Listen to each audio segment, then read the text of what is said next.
अंजली दमानिया यांनी धनंजय मुंडे यांच्यावर आरोप केलाय। दमानिया यांनी केलेल्या आरोपांची चौकशी करणार असं मुख्यमंत्री देवेंद्र फडणवीस यांनी आश्वासन दिलंय। बीडमधील संतोष देशमुख हत्या प्रकरणानंतर सामाजिक कार्यकर्त्या अंजली दमानिया यांनी पत्रकार परिषद घेतली होती। यावेळेस त्यांनी धनंजय मुंडे आणि पंकजा मुंडे यांच्यावर आरोप करत वंजारी समाजाचा उल्लेख केला होता।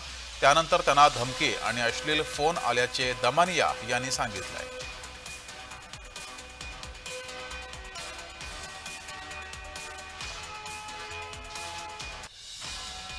सुनील फड यांनी हे त्यांचे अनेक फोटो मी तुम्हाला पाठवते। हे जे त्यांनी लिहिलेले आणि त्यांच्या फेसबुकवर आलेल्या पुढच्या कमेंट्स ज्या आहेत त्या कमेंट्स मी तुम्हा सगळ्या पत्रकारांना देते।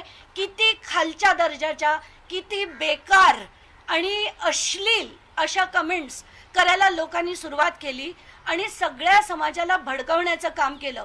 मला दिवसाला जवळजवळ 700 ते 800 फोन कॉल्स पहिल्या दिवशी आले, दुसऱ्या दिवशी आले, काल तिसरा दिवस होता। म्हणून आज मी चौथ्या दिवशी ही प्रेस कॉन्फरन्स घेतेय, कारण आज देखील ते फोन कमी झाले नाहीयेत आणि बंद तर अजिबात झालेले नाहीयेत।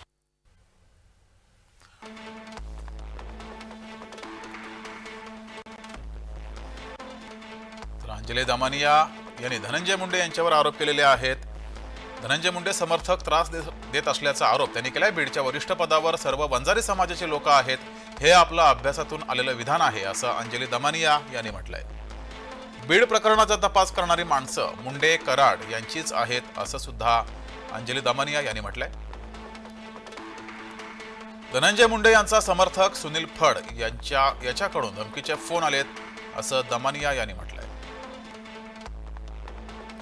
फेसबुकवर दमानिया यांचा फोन नंबर टाकून आक्षेपार्ह भाषेत पोस्ट केली आहे। 4 दिवसात सुमारे 800 कॉल्स फोनवर अश्लील भाषेत धमकी दिल्याचा आरोप दमानिया यांनी केलाय।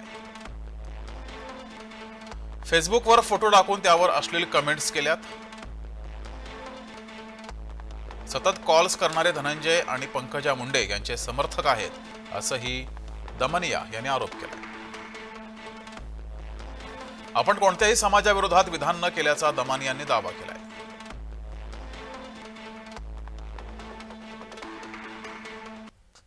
तर या प्रकरणी मुख्यमंत्री देवेंद्र फडणवीस यांनी दमानिया यांनी तक्रार दाखल केली तर चौकशी करून कारवाई करण्याचं आश्वासन दिलंय।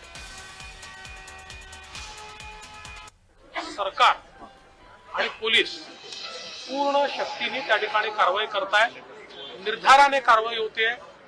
या प्रकरणामध्ये काहीही झालं तरी कोणालाही वाचवण्याचा कोणी प्रयत्न केला तरी आम्ही वाचवू देणार नाही, कोणालाही वाचवलं जाणार नाही।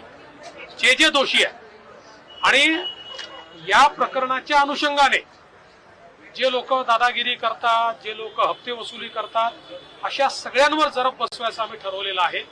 त्यामुळे या संदर्भातली योग्य कारवाई चालली आहे आणि श्रीमती अंजली दमानिया यांची काही तक्रार असेल त्यांनी पोलिसला द्यावी, पोलीस त्याच्यावर निश्चित कारवाई करतील।